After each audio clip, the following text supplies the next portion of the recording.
Okay, let's kick this off. Hello, everyone. Welcome.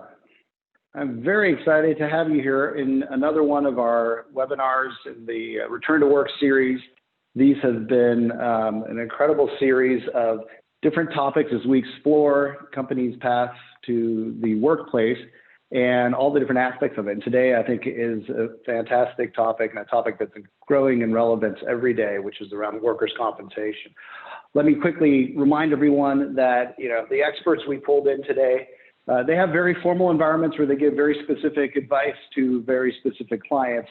This is not that environment, right? We brought them here today to talk about what's going on in the landscape, to make our audience more informed, to help simplify or translate things that are going on there. But of course, always consult with your own professional advisors before making a decision, as well as all the public and local, state resources that are out there that have obviously continuously evolving information. So you know the drill. I feel obliged to always remind people when we have these kinds of conversations. Today's agenda, we'll start with some announcements and the introduction of our panel. And then we're going to go kick it off with Suzette Germano from Sequoia, who's going to set the context about workers' comp and the landscape, highlight a couple tools I think you'll find very interesting. We'll go to Polson from Phillips to talk about the California legal landscape. And if you're sitting here watching this today, you're not in California or don't care about California, this is still very relevant, because what's happening in California certainly has ripple effects and vice versa throughout the country. And there's definitely some things here for California employers to understand and factor into their path forward. We'll go to Anthony from ESM Insights, talk about compliance and the tactics as you actually return into the workplace. And we also have Abe from ESM Insights talking about the reporting and employer obligations around reporting. If we have time, we'll definitely answer some questions, but we also plan to do that throughout the session and then finish with some closing remarks. And speaking of Q&A, as usual, everyone's in audience mode, so you don't have to worry about being seen or being heard or anything. The Q&A is a great place if you have a question. We, again, try to answer them as we go through this, but if we don't get to it, we will certainly do our best to follow up. And again, your questions and the things that aren't clear often inform what we talk about next. So appreciate all sorts of input and your utilization of that Q&A function. Kicking off on some announcements. So this is actually a pretty unique and special webinar for us at Sequoia. This is our 10th webinar in the Return to Work series. We do a lot of webinars, particularly now, of course, but in this particular series, this is 10, and it's just a cool moment to step back and reflect on all the awesome clients and partners and experts we've had, the topics we've covered. You see today's topic, workers' compensation, has actually been part of an ongoing dialogue. It's so central to companies and particularly employers, the employer view on understanding how to safely return to the office and how to do that smartly. But I just want to give a heartfelt thanks to all the speakers we've had as part of this series and everything they've brought, and to all of you. It's pretty amazing. This list of logos here, we took a look at who's been coming, and see that bottom row, those companies have attended at least 5, and the ones above that, at least 5. The ones above that have actually attended 7 of the 10 webinars. And I know, we work with people, CFOs, CPOs, HR teams. Everyone's busy, usually. Everyone's been insanely busy since, COVID hit, and everyone kind of weren't working from home, and brought in a whole lot for people to do. So it's flattering that you guys have all been participating so much. It also shows us that this is content you really do appreciate. And so thank you for being part of that. And thank you for the feedback along the way. You've certainly made it better for us and helped us steer our editorial content. And just want to thank you guys for that, without doubt. And then I just want to give a shout out. I couldn't miss this when we were looking at who's been coming to these. The champ I'm referring to, Lila Fitzgerald from Venrock, awesome client of ours. She's attended all 10 of these webinars. So she is the queen of the webinars, probably the smartest person on this webinar series right now. So thank you, Lila, for that. I think we're going to have to get you on one of these because clearly you're a student of the game and soaking up a lot of knowledge. So appreciate that. Quick reminders, if you haven't seen it, there's a great resource out there.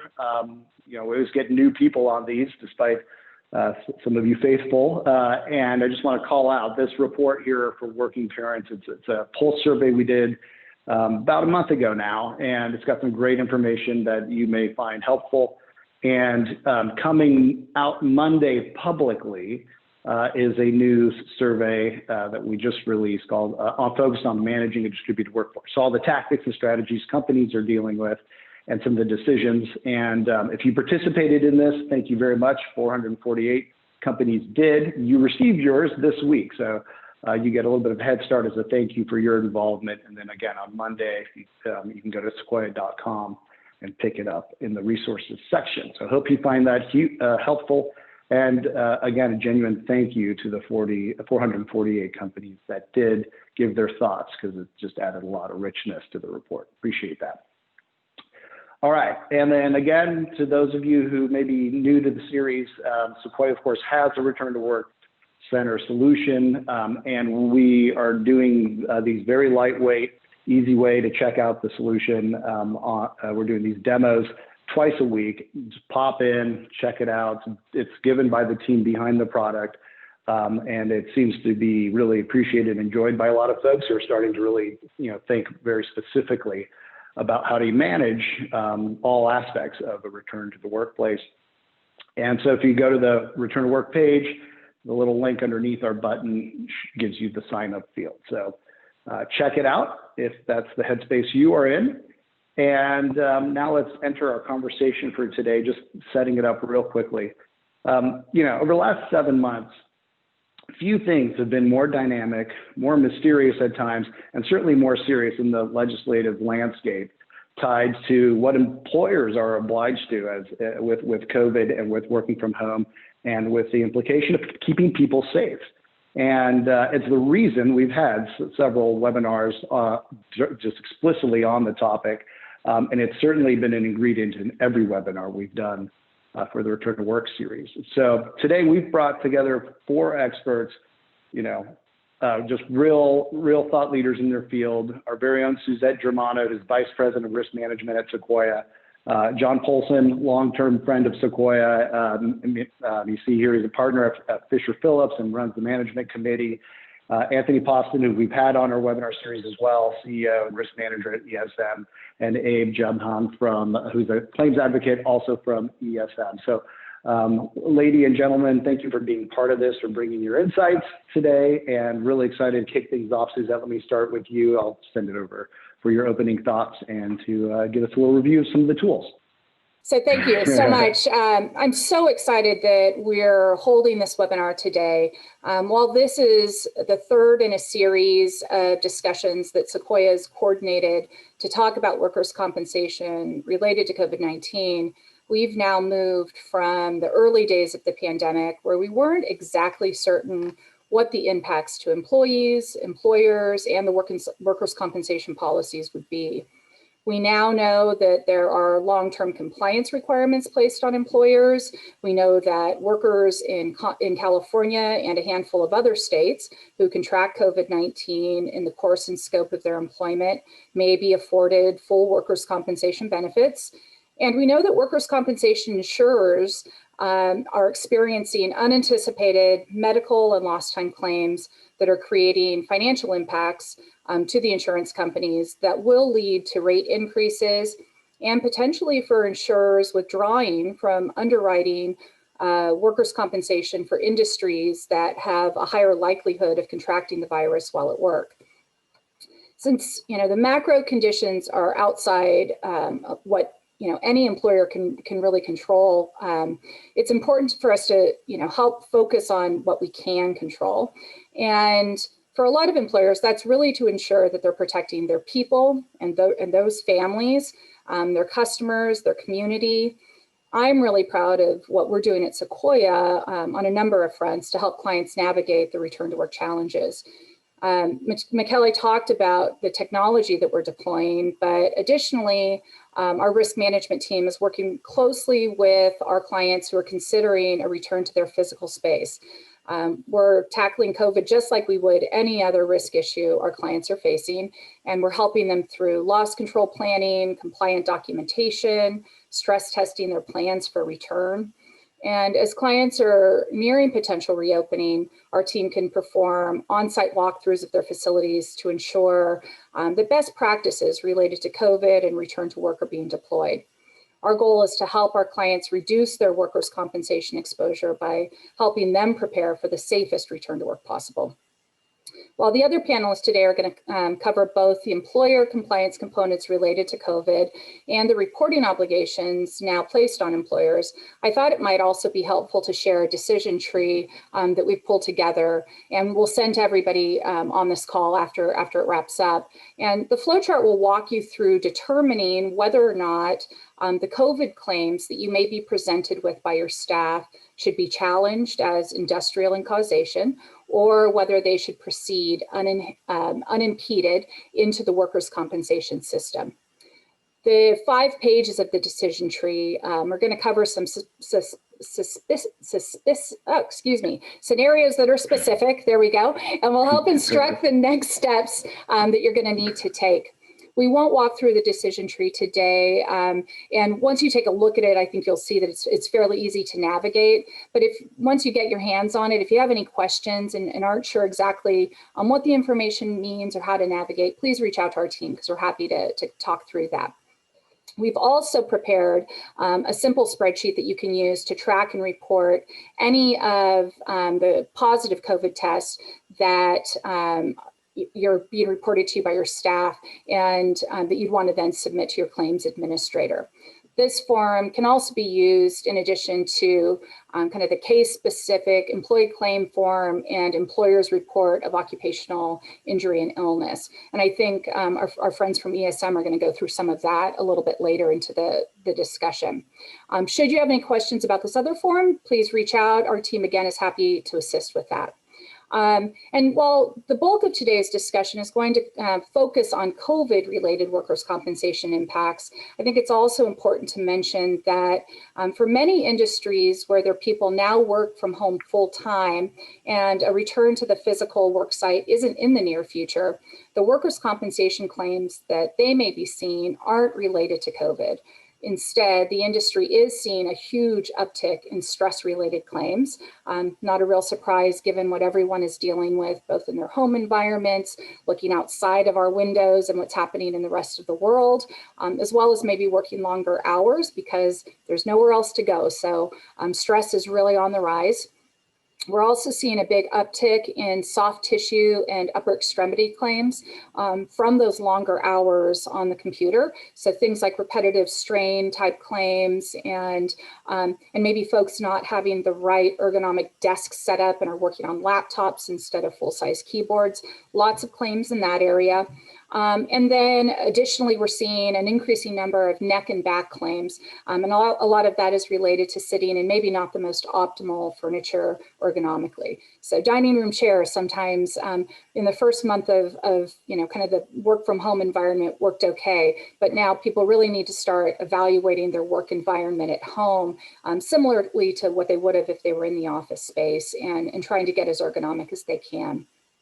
Sequoia also has a number of resources available that can assist clients with both the ergonomic challenges associated with a distributed workforce, and we can also offer some guidance on how best to navigate reporting workers' compensation claims related to mental health, should you be dealing with any of those issues. So please feel free to reach out. The Sequoia Risk team is always here. We're always, able to jump either on a quick call or a Zoom and talk through whatever that issue might be. And should you be running into any issues specifically with your workers' compensation policy, have specific questions on the claims reporting procedures we'll discuss today, or need any loss control services associated with COVID, please let us know, either the teams that you're already working with, or you'll have my contact through the end of this. And with that, I'm going to hand it over to John Polson, a partner with Phillips and somebody that we're so pleased to have joined us today. Great. Thank you, Suzette. Good morning and good afternoon, everybody. It's great to be with you. No presentation on COVID is complete without having a lawyer involved. So I'm your lawyer today. I worked with Sequoia for many years. If you remember the picture of me a few slides back, you may think it's perhaps over 50 years based on how young I was there versus here, but it's been a long time, and I value my partnership with them. They're a great group of people.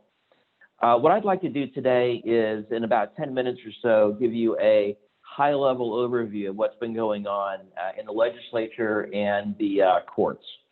So next slide, please. Let's start with what's been going on in the legislatures. And we're not just limiting this to California. The legislatures in almost all the states have been frenetically busy passing laws that deal with COVID. And one particular statistic on this slide I wanted to point out to you is the second bullet point. Notice that there are 1,500 bills still pending in the states that deal with COVID-related issues. Only 810 have passed, so nearly double what have passed are pending. And as you can see in the last bullet point, a number of them are labor and employment related, particularly in California and New York, which have passed a number of laws that deal with employees and things related to employees. And I should say, I'm a labor and employment lawyer, and that's what my firm does. We have 450 lawyers nationwide that do nothing but represent employers in employment matters. And as part of that practice, at the beginning of COVID, we started tracking not only the legislation, which there's a lot of, and we'll talk about some of the California legislation in a minute. We've also been tracking the litigation. There's a link on this slide and later on my last slide to our litigation tracker, where you can go to our website. You can click on your state or any state, and it'll show you a list of all the COVID-related lawsuits that have been filed and what they're about. And by the way, the California number as of this morning is 193. So since the slides were prepared, we've had 33 more cases filed. Now, what are these cases about? If this was an employment presentation, I would be talking about the fact that a lot of them relate to employees not getting paid sick leave or not getting time off from work for isolation or quarantine. There also are a lot of retaliation cases. But because it's a workers' comp-oriented presentation, let's talk about the things that relate to workers' comp, or specifically not workers' comp, but somebody getting hurt at work. One thing you really have to be on the lookout for is the fact that plaintiffs' lawyers all over America, particularly in California and New York, are filing lawsuits because employees contracted COVID at work, allegedly. And they're claiming they're not limited to workers' compensation as their only remedy. They're claiming they can go into court and seek punitive damages, emotional distress damages, and so forth. And the arguments they're making are important to understand. Oftentimes, the argument is that the employer failed to notify employees that there had been a positive COVID case by a coworker. Now, we'll talk later, and so will ESM, about notice requirements in California, where you have to notify someone there's been a case. The purpose of that is so people can avoid, getting it, so that they can decide whether or not they had contact with that person and so forth. Plaintiffs' lawyers are claiming that if those notices are not given, that's a way to get to court. And they have a host of other arguments for getting into court. And a lot of them also relate to not providing adequate PPE at work. So it's not just about workers' comp. All these things we're talking about doing to be safe are also about trying to stay out of the court system. And you might want to go back, next slide, please. You might want to go back to that tracker periodically and just look at what theories people are using. So let's talk about the California legislature in particular. The legislature in California had a hard time passing laws on COVID because they were in quarantine so often, and they were having to abandon the Capitol so many times because of positive COVID cases or a fear of COVID cases. In fact, the Senate couldn't even vote other than by Zoom at the end of the legislative session. So the governor had to jump in and issue a number of executive orders. Next slide, please. One of the first ones related to a presumption of workers' comp coverage, as Suzette mentioned in the beginning of the program. So we've got lots of executive orders that came out, and of course, also lots of local government passing their own ordinances and orders and things along those lines. In terms of the workers' comp presumption, there's been a lot of confusion around this one because first there was an executive order and now there's a statute. Which one applies? Do they both apply? Well, without going into a lot of detail about what they actually say, we can clear that up really easily. The executive order expired on July 5th. So if all we had was the executive order, then the executive order would have expired and we would be done, and we would no longer have this presumption where someone tests positive within 14 days of being at work, at a rebuttable presumption that that's workers' comp related. Well, the legislature, as soon as it was able to really focus, jumped on this, and there were multiple bills pending at any given time trying to make this a law as opposed to just an executive order. And ultimately, they did get it done, and it was in the form of SB 1159, which takes the governor's order, and basically it does four things. First of all, it makes it law retroactively back to when the executive order was first signed, so nobody could argue whether Governor Newsom really had the authority to do what he did. Secondly, it extends the executive order for first responders and healthcare providers, basically just eliminating that July 5th expiration date for them. And then third, it creates a new rebuttable presumption that applies after July 6th. And it still uses the 14-day factor, but here it only applies if there is an outbreak in the workplace, which is 4 positives in 14 days if you have 100 employees or less. And you can see on the slide, there's a different standard for larger employers. And if you're closed by the public health authorities, not surprisingly, the presumption will apply in that circumstance. So it's that same 14-day standard that you are familiar with and is in the flow chart that Suzette displayed, but now it's just where there's an outbreak after July 6th. Now, there is a fourth element to this. It's got nothing to do with the presumption directly for you, but indirectly, and that is you have to report positive COVID tests to your workers' comp insurance carrier within 3 business days of them occurring. Of course, this is your employees we're talking about. And there's also a retroactive reporting requirement for positive tests that you're aware of that occur between July 6th and the effective date of the law, which was September 17th. Why is this required? So your workers' comp carrier can decide whether or not the presumption applies and do its job in terms of applying the rebuttable presumption test from SB 1159. So it makes sense from that standpoint. If you have any questions about that, obviously Sequoia can help you. All right, so that's the high-level review of the presumption. And we mentioned employee notices in the beginning. Can't emphasize enough how important it is to comply with this law when it goes into effect, which thankfully is January 1st. That's not to say that you don't have other notice requirements besides this, but AB 685, which requires employee notices when you're aware that your employees might have been exposed to somebody with COVID, or your subcontractors' employees might have been exposed to somebody with COVID at your site. This one, it doesn't go into effect until January 1. When it does go into effect, you'll have to issue these notices in those circumstances that provide the information that is on the slide.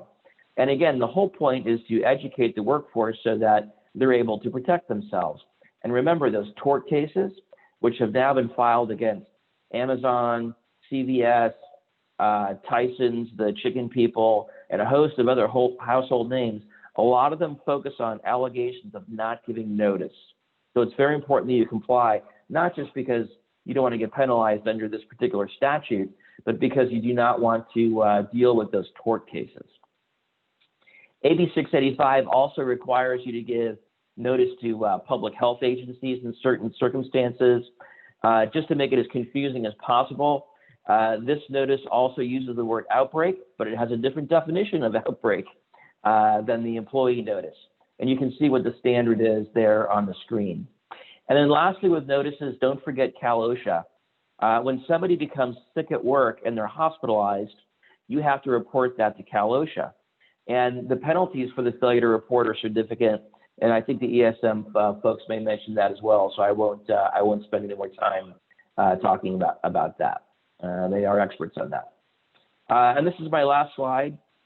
These are some resources you might want to look at. You know, obviously, you've got a lot of people here in this webinar who have a lot of resources. Sequoias are amazing. I'm sure ESMs are amazing. On our website, we have some things that are unique, like the COVID litigation tracker, which, as I mentioned, you should take a look at. We also have our own return to work FAQs.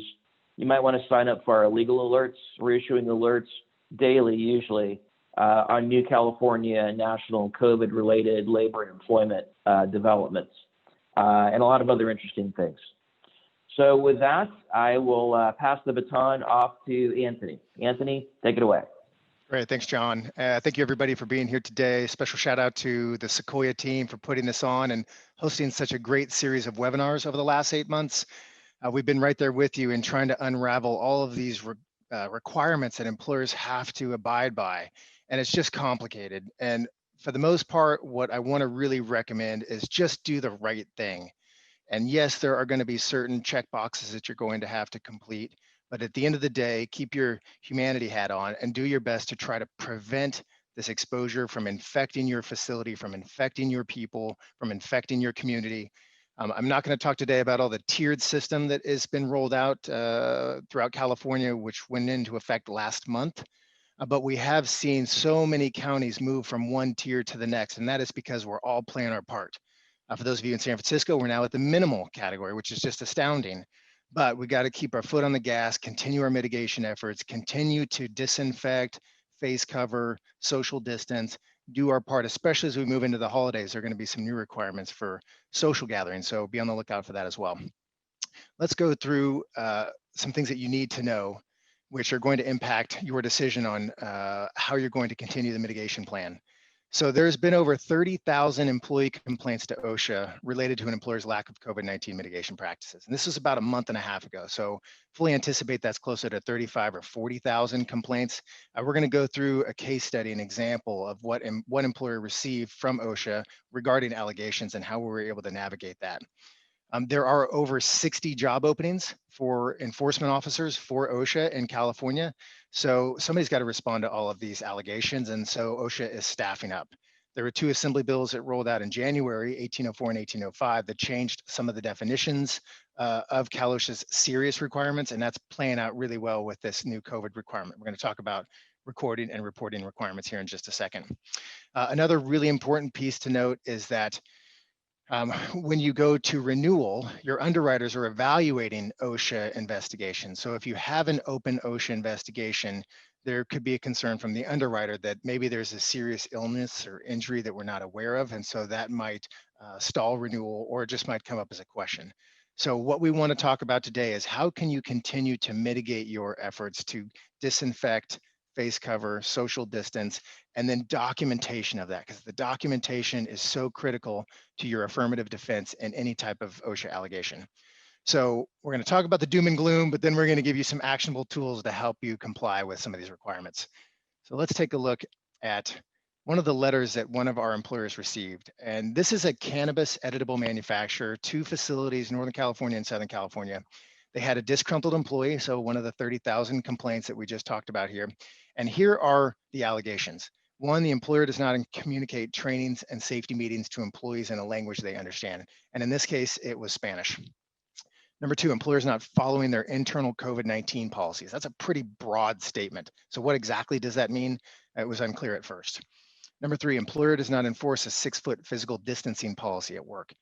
There are some pending legislation for a COVID standard, and it does include the requirement for an employer to assign a distancing officer. So something to consider within your exposure control plan or your infectious disease plan, preparedness plan. The next one down, employers not installed partitions at all of the assembly tables. Well, in this case, this employer would have loved to have done that, and they did it partially, but they couldn't procure the additional plastic partitions. And if you've gone to a coffee shop or you've just gone out socially, you've seen those partitions everywhere. They're really hard to come by right now. And then the last one, the employer has not implemented portable high efficiency air cleaners or modifications to increase outside airflow. So this was a real negotiation point with Cal OSHA. This is a cannabis company. They are a cash business where they're located in Los Angeles. If they open the doors or the windows, it poses a major security risk. Not to mention, because they are an editable manufacturer, they already have a pretty sound HVAC system because they don't want cross-contamination of their product. So again, these allegations, a disgruntled employee just threw it against the wall. OSHA sends the letter, and let's take a look at what the results were. So here you can see at the top, disgruntled employee filed a complaint. They have 5 days to respond. So typically with any kind of allegation, whenever OSHA sends an employer letter, you have 15 to 30 days to respond. Because of COVID, they're giving you 5 days to respond. And so we basically have to discredit every one of those allegations, provide documentation and proof that that is incorrect, draft a letter, send it to Cal OSHA, and then kind of hope and pray that they aren't going to follow up further. So we did exactly that, where we prepared the plan. We didn't know where this complaint came from, so we had to go to Southern California and Northern California facilities, grab documentation that basically discredited every one of those allegations, which, by the way, if you saw there, it said Title 8 California Code of Regulations 3203, A3, A4, and A6. Those are the standards that OSHA is utilizing to enforce COVID, and that is your injury and illness prevention program. A3 is the communication element, A4 is identifying workplace hazards element, and A6 is correcting workplace hazards. California doesn't currently have a COVID standard as of yet, so they're leaning on the injury and illness prevention program to enforce these exposures. Now, one thing as a takeaway, if you don't have an injury and illness prevention program, or you don't know what I'm talking about, please reach out to Suzette right away so that you can get a copy.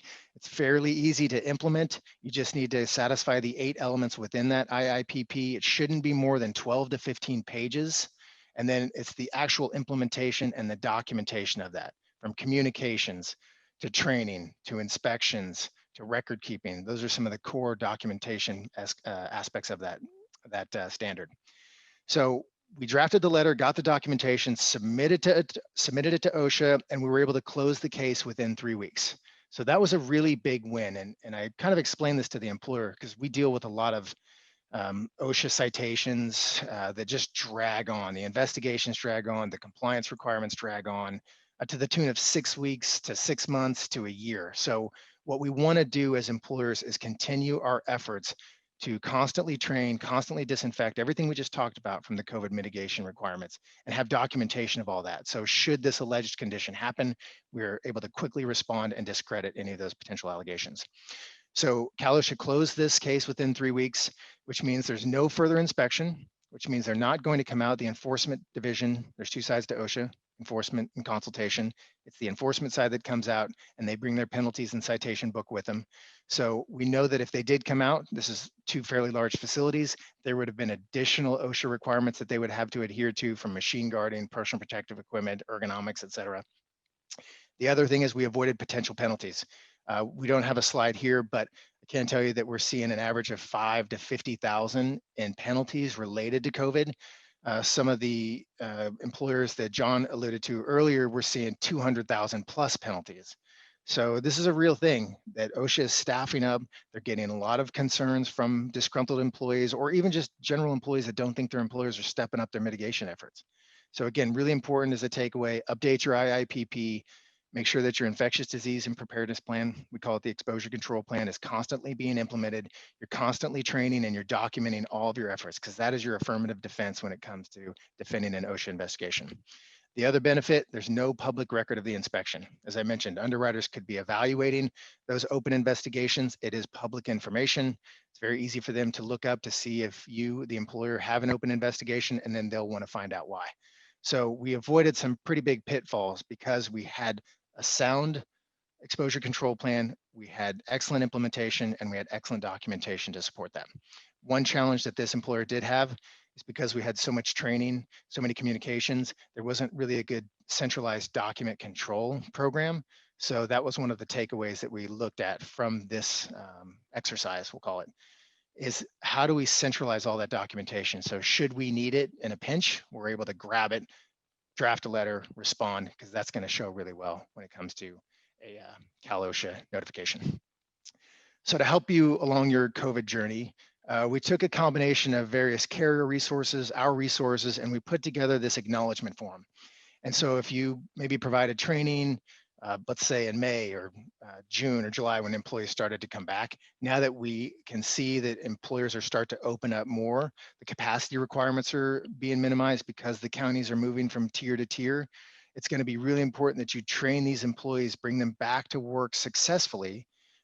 Two reasons. One, a lot of employees have been working from home, as Suzette mentioned, sitting at their desk. If you have more of a laboring position, people aren't fit for duty. So they're going to come back, and we've seen a spike in soft tissue injuries from strains and sprains and back injuries. The work site might have been re-engineered. So there's a new design that employees with their muscle memory might not recognize. So it's a really good time to reorient people to the facility. And then also here's a training document that you can use, and you can see it's a pretty comprehensive one. It's in English and Spanish. If you need it in Spanish, and you can see here the acknowledgement from the top on what the employer is doing. There is an expectation for the employees to also be responsible for adhering to their own social mitigation efforts. If they're sick, stay at home, contact your supervisor, et cetera. And then if you test positive, what you should be doing. So just again, a great document that covers probably the majority of your exposure control plan. English and Spanish, I'd highly recommend you use this or something like this as a refresher of training, because we're moving into the holidays, especially. People are going to be traveling. It's a really big reminder to them that if you're going to be socially gathering with families that are traveling from different states and different counties, there is an exposure. So reminder for disinfection, hand hygiene, health hygiene, wear your mask. There's a new element within the California Department of Public Health that says if you are going to be singing, chanting, or shouting at your social gathering, which I'm assuming is dependent upon how much alcohol is consumed, you have to wear your face mask and you have to social distance. So a reminder to all of you who are having family or employees going to visit families in different parts of the state, different parts of the country, just a reminder for them to stay safe. We want to keep them safe, our facilities safe, our community safe, and continue to hashtag flatten the curve. Let's go to the next one here. Okay, when it comes to recording a COVID case on your OSHA 300 log, we get this quite a bit. If you don't know what the OSHA 300 log is, again, I'm going to send you to Suzette. She's going to help make sure that you comply with that. It is a requirement for all employers with 10 or more employees. Actually, I think it went up to 20 employees. We'll just use the 10 as a threshold. So if you have that many employees, you've got to complete the OSHA 300 log every year, and you have to submit it electronically to FedOSHA. It's a new California standard that was enacted last year. So how do you know if you need to record a COVID case on your OSHA 300? Well, we'll just use the threshold that if it is deemed compensable by the carrier, which means it's an accepted COVID case, you're going to record it on your OSHA 300, because an illness and injury has to be work-related before it is documented on your OSHA 300 log. So if you have a COVID case, just know that's going to trigger quite a few requirements. Abe's going to talk about some other ones here in just a second. But if you have a confirmed COVID case that is accepted by the carrier, record it on your OSHA 300. Now, how about reporting? So there is a reporting requirement that John had just alluded to a minute ago. Under general OSHA requirements, if you have a serious illness or injury, you need to report that to Cal OSHA. Two reasons. One is work-related. Two, there's inpatient hospitalization. So what does inpatient mean? Hey, I have an injury. I go to the emergency room. I get treated, whether it's COVID or just a regular injury. I get discharged that day from the emergency room. I did not get admitted to the hospital. So it is not inpatient hospitalization. That inpatient is the trigger. And the same thing for COVID. So if an employee is affected or exposed to COVID-19, and within 24 hours they are admitted to the hospital and we know it's work-related, you have a requirement to call Cal OSHA to notify them. So that's the first element of the reporting requirements. The second is a fatality. So if you have a employee who is exposed to the virus, as you can see up there, the incident, it's not necessarily a confirmed COVID case, it's an exposure. If they are exposed to the virus at your facility and within 30 days they die because of that, and we deem it's work-related, you do have to notify Cal OSHA again. So these are the two triggers. Hopefully, knock on wood, we're not going to have to deal with that with anybody on this call. Abe, we have a specific case study that we've been working through where We have an employer that had to quarantine 90% of their staff because of an exposure. And basically it triggered every one of the requirements under 1159 and 685. So if you have concerns, if you have questions, contact Suzette, contact Mary Beth, contact your Suzette, your Sequoia team, contact us. We can even call anonymously for you to Cal OSHA to get what their ruling is, and then that will provide some guidance. So just know that you've got a wealth of resources, subject matter experts, and a lot of different fields that can help guide you through some of these complexities so you can stay focused on running and growing your business. All right, let's take a look at this next one. Actually, I'm done. My man Abe is up. Abe, I'll throw it to you. Yeah, I appreciate it. Thanks, Anthony. Thank you, everyone. Welcome. I do want to touch base on the COVID reporting. So John alluded to all the different requirements, these really complex laws that came through 1159 and 685. And really, I just wanted to simplify it a bit. And, there's reporting requirements as far as the time frame, how quickly you have to report it, really quick turnaround, and this big framework of, whether or not something reaches an outbreak threshold, whether or not you have 100 or fewer employees. I want to just remind everybody that a lot of the information that John went over, or the types of requirements or compensability determinations, that's going to be made by the insurance carrier. As far as reporting is concerned, it's relatively straightforward if you boil it down. I'm assuming that most people that are joining this call are working with an employer with 5 or more employees, which then you would qualify for the 1159 reporting. Sequoia obviously has a great workflow and flow chart, so we'll be talking about that as well. But the simple part of it is that if you do get a positive test from somebody working on site, AKA I'm actually working at home right now, so I wouldn't qualify, but everybody else, if you're working at a restaurant, if you're working at a manufacturing facility, if you get information about a positive test from one of your employees that's been working on site within the last 14 days, that should trigger in your mind, I need to report something. And you can obviously go through Sequoia's excellent presumption flowchart, the decision tree there, and I'll go over that in a little bit more detail. But first, let's take a look at the overview of how these COVID claims have been affecting California. And I'll see if I can simplify the reporting procedures and just touch on 685, which is coming up. But as of August 31st in California, we just took a quick snapshot just to show the tremendous growth in the amount of claims since the beginning of the year. From January 1st, we've had almost 400,000 total claims filed. That's just general, including all types of claims, but 41,861 claims just that are COVID related, which translates to 11.2% of all claims filed. So we're seeing quite an uptick. And obviously, as we move forward to reopening and we have other businesses getting into the mix, we're going to see a different breakdown and quite a bit more claims filed in the future. We're anticipating, of course. Deaths, unfortunately, 224 as of August 31st. And there's really been a pretty heavy allocation to healthcare workers, as you can imagine, frontline workers, public health and safety workers. Almost 40% just for healthcare workers have been the claims so far. And because of the shutdown, because of the lockdown in California, it was only 7.6% for retail and manufacturing. Obviously, we're going to see that grow. So part of the homework, so to speak, will just be to utilize Sequoia's resources and make sure that you're aware of what to do if you do get a positive test. And I'm assuming many of you on the call have already gotten positive tests back from your employees. So this reporting workflow, I just put this together real quick just so that we could get a snapshot of what it looks like if you're a visual learner. This isn't the reporting workflow that you're going to use at all when you're taking a look at if somebody has a positive test. Use Sequoia's fantastic and much more in-depth decision tree and presumption flow chart. But as I said, I want to keep it simple. So if somebody tests positive, are they working at home? As I mentioned, I'm working at home. I haven't been in the office for a couple of months. You don't have to worry about reporting my positive test to insurance carrier or on Sequoia's positive test reporting form. We're talking about people that you're directing to be on site. And if they've worked there within the last 14 days, then we're going to complete that form.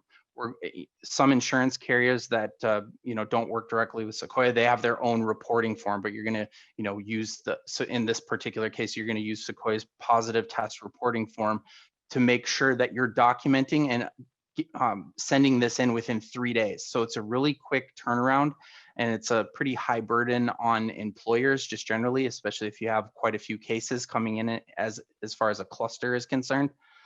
John mentioned the outbreak threshold. You don't need to memorize, whether or not you have an outbreak per se, except for as it relates to reporting to the health department. And John also alluded to this. It can be really confusing because they say, they have a different definition as far as the local health department is concerned for what an outbreak is. So 3 or more positive lab confirmed cases within 2-week period. Once 685 is implemented on 1/1, you have 48 hours to let the local health department know. And I just wanted to let you know that so that you're aware of the reporting obligation. But on the workers' comp side, you have 3 days to report any of these positive tests. Now, it really takes 2 paths. If you get a positive test and someone says, I got this at work, how often that happens, it's probably pretty rare, but there's certainly people that allege to have contracted COVID-19 at work. If they are alleging that, you're just reporting the claim as normal through your Sequoia channels, through your insurance carrier directly. It's no different than any other claim. If somebody's alleging a work-related injury or illness, you're giving them the DWC-1, and you're in California, you're filing the claim with the carrier. If they just let you know that they have a positive test, you still have a reporting requirement. It doesn't matter if you think it's industrial, non-industrial. What you're doing is you're going to document that on the reporting form. And Sequoia was nice enough to put together a positive test reporting form so that you're keeping track of the location. And the purpose of doing that, it's rather unprecedented. The purpose of doing that is so that the carrier can determine whether or not you have an outbreak, so that this whole framework would apply. So that is really important. So I get a lot of questions from my clients about, why am I letting the insurance carrier know, if somebody contracted COVID at a family gathering? Is because if you have them come into work, it's very unclear where they contracted the illness. So they put together this framework to say, well, if you have a cluster of employees that are all testing positive, that are all working on the same site, it's more likely than not that they are contracting that at work. And so the presumption will apply to those employees during that 2-week period. If you have, for example, under 100 employees, 4 or more positive tests, you have an outbreak for workers' comp purposes.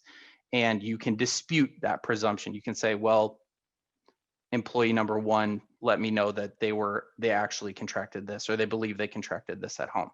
Again, not something that you need to worry about. The insurance carrier will take a look, or your TPA will take a look and a review for compensability. Your obligation is strictly for reporting.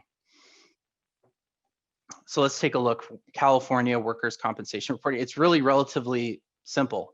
If someone comes up and says they're asserting that they believe they contracted COVID-19 at work, and they've been working on site for you, and they come back with a positive test within 14 days, file the claim as normal. There's nothing different here on this slide than any other claim that I'd advise you to report. You're submitting that through the insurance carrier's protocol. Some of them have special protocols with regard to COVID reporting, and that's something that you can touch base with Sequoia on a case-by-case basis. And if it happens to be an accepted claim, just go ahead and log it on your OSHA 300 log. So outside of the reporting requirement, again, if you get a positive test, that should trigger action on your end, whether or not that's documenting positive tests or reporting a claim if somebody's alleging a work-related illness, in this case, COVID-19.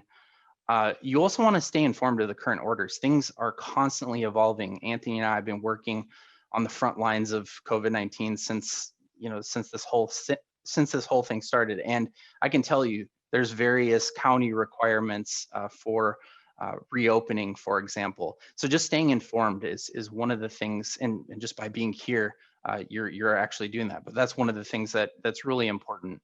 And just continuing on with Sequoia's webinar series is also another good way to stay informed. John also alluded to some litigation outside of the scope of workers' compensation. and they are related in a way. There are elements like a serious and willful or a 132A that may have heightened exposure now that we have these new legislations in place. So it's something just to keep in mind. I wanted to let people know that, you know, certain elements of that are not covered by workers' compensation. So it might be something that you touch base with somebody like John, for example, if that exposure does arise, because not all of it is covered by workers' compensation. And also there's overlapping leave laws, there's FFCRA, there's different sick pay and benefits that you have to be aware of for your employees as well. Implementing safe practices to avoid and mitigate some of the harm. Anthony mentioned some of the protocols that you can use, as well as 685 being implemented, which is really the notice requirement to your employees. You're going to want to include your safety practices and protocols in the notice to the employees once that's in effect on January 1st. And so it's important to enforce those because OSHA also has enhanced authority under 685. So really making sure you're documenting everything, training your employees on your protocols, what you expect of them with regard to PPE is going to be really important, and things I'm sure many of you are already doing well already. Just keep in mind with the notice requirement that's coming up, it's going to be codified. So you know there's a heightened exposure. Make sure you're sending out that notice within 1 business day once that's implemented. And one thing that I also want to mention is just have the notice ready. But you have until January 1st. 1159 is already in effect for your reporting obligations, but 685 is coming down the pipeline. And just put together the notice so that you can send it out to your employees should one of them be exposed, and document everything. Lastly, I just wanted to touch on the WCRB. This is the rating bureau in California, and I have a lot of clients that are really averse to filing claims. Just generally, they think of it as filing a claim for a ding on your car. They just think of it, you know, their insurance rates are going to skyrocket. I just wanted to mention that workers' comp is a lot different. You're actually hurting yourself if you're not reporting your claims timely, because there's a limited time frame that the insurance carrier or TPA can deny specific claims or review for compensability. So sweeping them under the rug is the worst thing you can do, not to mention all the other penalties involved for not reporting these particular types of claims. And we do have some retro reporting that is going to be coming up here. So if you do have the positive tests that you need to report for the window between 7/6 and the effective date of 11/59, you want to make sure that you're getting those in by next week. The deadline's going to be at the latest the 29th. So just make sure you're getting all that in. But with regard to the WCRB, those claims won't be included in the XMOD calculation. So it's important to know that, just because if you're averse to filing those types of claims, just know that at least from an experience modification standpoint, it won't negatively or adversely impact the calculation. Now, that doesn't necessarily mean that premiums won't go up, but that's something that you can discuss with the Sequoia team as well. Also, people working from home, they're going to reclassify certain employees. Some people that have been working from home that typically work outside of remotely. For myself, for example, I typically travel to client sites. I haven't been doing that, so my payroll may be able to be reclassified for final audit purposes. And that's, again, something that you'll want to touch base with Sequoia if you have any questions on. That's it for me. Great. Well, I'm gonna jump in. I think we have just a couple of minutes, and thanks, gentlemen. All of this is so helpful, and I know there's a ton of information in here. And so a lot of the questions that came through in the Q&A were like, how can I get my hands on all this information? Where can I get that document? Where can I get this link? We will absolutely be sharing this after the webinar. So don't feel like, oh gosh, I got to screenshot all that or grab these links right now. This is absolutely content that we've curated to be able to provide to all of you because it is complex. It is tons of tools that are out there. So in the event that once you get this, you're like, gosh, which one of these things do I need? probably you need them all, but at the same time, if you're unsure about kind of what the next steps are, feel free to reach out. Our contact information will also be kind of on the last slide here in the webinar. And you'll be able to access any of us that were on the call today if you're unclear. There are a couple of specific questions that I actually think are really great ones. And Abe, maybe you can answer this, or Anthony, about as the world is starting to kind of reopen and people, Abe, you mentioned not traveling out to client sites any longer, but people are starting to need to travel for business. And whether that's even in their own car and staying in a hotel, whether that's jumping on a plane and heading out for a conference or a meeting with somebody that can't be done this way. How are workers' compensation claims kind of that you're seeing being looked at? Because there's so many different opportunities for someone to contract the virus. It's very difficult, I know, to be able to pinpoint without true contact tracing. And maybe that contact tracing would have to be done by a third party like the airline or a hotel. How are you seeing those claims handled in terms of compensability? We're advising clients that, similar to what you said, submit the claim. It's not your job to necessarily do that investigation, let the insurer do it. But any kind of observations in terms of what you're seeing or hearing? Yeah, I totally agree. And it's really difficult to pinpoint where somebody contracted COVID-19. And I think that's one of the reasons that they included the outbreak element in 1159. They're saying, they're giving you a little wiggle room. If previously with the executive order, you could come with one positive test and they would presume that that's work related and you had to prove otherwise or rebut it. But with this new framework, what they're doing is they're requiring you to report all of the positive tests, but they're not necessarily saying right away that they're all going to be deemed work-related or presumed to be compensable. So obviously what you're asking is going to be a case-by-case basis. You're right, and that's going to be reviewed for compensability. But once you meet that outbreak threshold, if you have 4 or more employees at a minimum test positive for COVID-19, then they're going to presume those to be work-related, and then you need to present evidence otherwise. For example, somebody may have told you that they believe they contracted this at a family gathering, which we've had happen before, and then the insurance carrier will send out a denial for that. Great, that's awesome. Thanks so much. And I'm sure there may be other questions associated with that. Certainly let us know after. One of the other questions that came up, and this is a new concept, and it's all directly related to COVID, and Anthony mentioned it, and a question came up about a distancing officer, which who would have thought, if we look back a year ago, that this is something that we would all need to identify within our own organizations, that there's a person who's the officer responsible for keeping us apart. But that is exactly what that does. And right now, and Anthony, do you want to talk about it a little bit? Because right now, I think it's only Oregon that actually has the requirement, but is that something that's on the horizon, and California is already looking at this?